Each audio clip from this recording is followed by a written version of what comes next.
tinabaan. Oh. Laki nila, oh. Sa gitnaan ng dagat. Iba-ibang klaseng isda. Ayan. Very fresh fish. Underwater ocean. Oh, at the middle of the ocean. This controversial. Oh, transparent siya.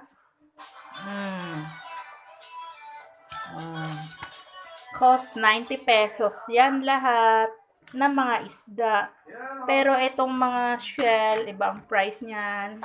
20 pesos yung shell. Yan. Ang ganda ng mga isda, oh. Puro tinabaan to, puro fresh. Kahuhuli lang, kaya matamis ang kanyang laman. Ito, trip ni FJ to. Gusto niya yung mga shell. Bumili ako 20 lang. Nice.